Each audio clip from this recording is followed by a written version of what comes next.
Hello दोस्तों, स्वागत है आपका हमारे चैनल इंस्पिरेशनल सीन्स में। दोस्तों, आज हमारा समाज दो हिस्सों में बटा है। एक जो अर्नब गोस्वामी के साथ है और एक जो अर्नब गोस्वामी के खिलाफ है।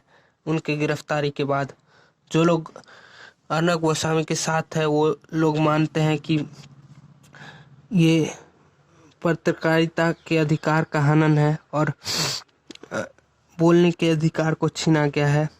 और जो लोग उनके खिलाफ हैं वो इस गिरफ्तारी को सही मान रहे हैं। तो चलिए इस मुद्दे पर अपना विचार रखूं। मैं इससे पहले एक शॉर्ट डिस्क्रिप्शन इस केस का दे देता हूं। दोस्तों, 5 मई 2018 को एक अनवय नायक नाम का आदमी सुसाइड नोट में ये लिखकर मर जाता है कि अर्नब गोस्वामी ने मुझे 83 लाख रुपए नहीं दिए जो उनके यहाँ बाकी था, इसलिए मैं मर रहा हूँ, मैं आर्थिक तंगी से जूझ रहा हूँ।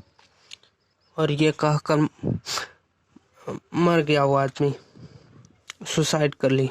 उसके बाद 2018 में ही इन्वेस्टिगेशन चालू हुआ और कुछ दिन इन्वेस्टिगेशन करने के बाद पुलिस ने कोर्ट को यह कहकर केस को बंद किया कि हमारे पास कोई साक्ष्य नहीं है, हम इस केस को बंद कर रहे हैं। कोर्ट को ये कहकर पुलिस ने इस केस को बंद कर दिया। उसके बाद 2020 में अक्टूबर में अचानक से इस केस को दोबारा खोला गया और अर्नब गोस्वामी की एकाएक उनके घर से ही गिरफ्तारी कर ली गई। अब इस मुद्दे पर मेरा कहना है कि ये तो उनका निजी मामला था कि 83 लाख रुपए दिए या नहीं दिए, इस पर इन्वेस्टिगेशन उनकी गिरफ्तारी हुई। लेकिन सवाल ये उठता है कि अचानक 2 साल बाद कहाँ से पुलिस के मन में आ गया कि उनको गिरफ्तार करना है और इस केस को क्यों खोला गया अचानक। और अर्नब गोस्वामी को नोटिस देना चाहिए था। गिरफ्तारी से पहले किसी को नोटिस दिया जाता है, कोर्ट बुलाया जाता है, लेकिन पुलिस ने ऐसा नहीं किया। अचानक उनके घर गई और जोर जबरदस्ती करके गिरफ्तार कर लिया गया उन्हें। ये गलत बात है, ये कहीं से भी सही नहीं है। और अर्नब गोस्वामी बता रहे थे कि उन्हें मारा पीटा भी गया है, तो ये भी सही बात नहीं है। जूतों से मारा है उन्हें रायगढ़ पुलिस ने। अगर ये बात सही है तो बहुत शर्मनाक है।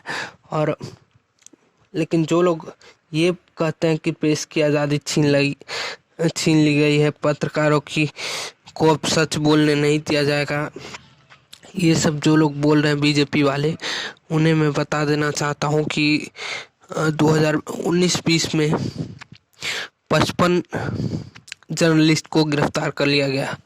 उन्होंने कुछ न कुछ बीजेपी के खिलाफ कैंपेन चलाया हुआ था। उस समय ना तो बीजेपी के लोग बोले, नहीं तो बीजेपी के नेताओं ने कुछ कहा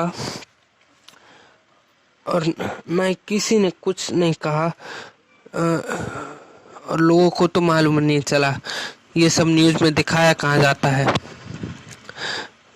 वो लोग भले ही छोटे पत्रकार थे लेकिन रिप्रेजेंट करते थे जनता को, सही गलत का फर्क बताते थे और उन्हें कुछ लगा कि बताना चाहिए और उन्होंने बीजेपी के खिलाफ कुछ बोला तो उन्हें गिरफ्तार कर लिया गया। तो ये बात मत बोलिए कि जर्नलिस्ट की आज़ादी छीन ली गई है। अर्नब गोस्वामी की निजी मामला है कि वो 83 लाख रुपए दिए हैं या नहीं दिए हैं। लेकिन दो चीज़ बहुत सोचने वाली है कि 2 साल बाद अचानक इस केस को खोल देना और उनके घर से जोर जबरदस्ती करके उनको गिरफ्तार कर लेना, ये सही नहीं है, कहीं से भी ये सही नहीं है। और कुछ लोगों का मानना है कि ये रिवेंज ले रही, बदला ले रही है।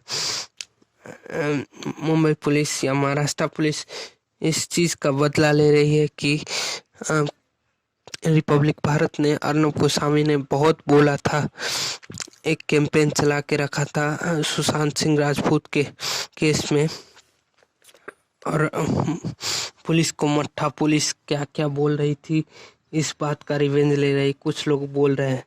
तो हाँ, ये हो सकता है कि ये कुछ रिवेंज टाइप का ही केस लग रहा है। ये बदले की भावना से ही केस लग रहा है, क्योंकि 2 साल बाद अचानक खोल देना, और इससे पहले मुंबई पुलिस महाराष्ट्र पुलिस को कितनी बार अपने निशाने पर लिया है अर्नब गोस्वामी ने। तो ये लग रहा है कि बदले की भावना का है, लेकिन हम ये साफ नहीं कर सकते, किसी पर आरोप नहीं लगा सकते हैं। तो अपनी राय कमेंट बॉक्स में ज़रूर लिखें, और अगर हमारा ओपिनियन अच्छा लगा हो, आप सहमत हैं, तो इस वीडियो को लाइक करें और कमेंट करें। अगर आप मेरे ओपिनियन से सहमत नहीं हैं तो भी आपके लिए कमेंट बॉक्स खुला हुआ है, आप जाके कमेंट कर सकते हैं। धन्यवाद। इस वीडियो को, इस चैनल को सब्सक्राइब करें और हमारे रेगुलर अपडेट पाने के लिए बेल आइकन दबा लें। धन्यवाद।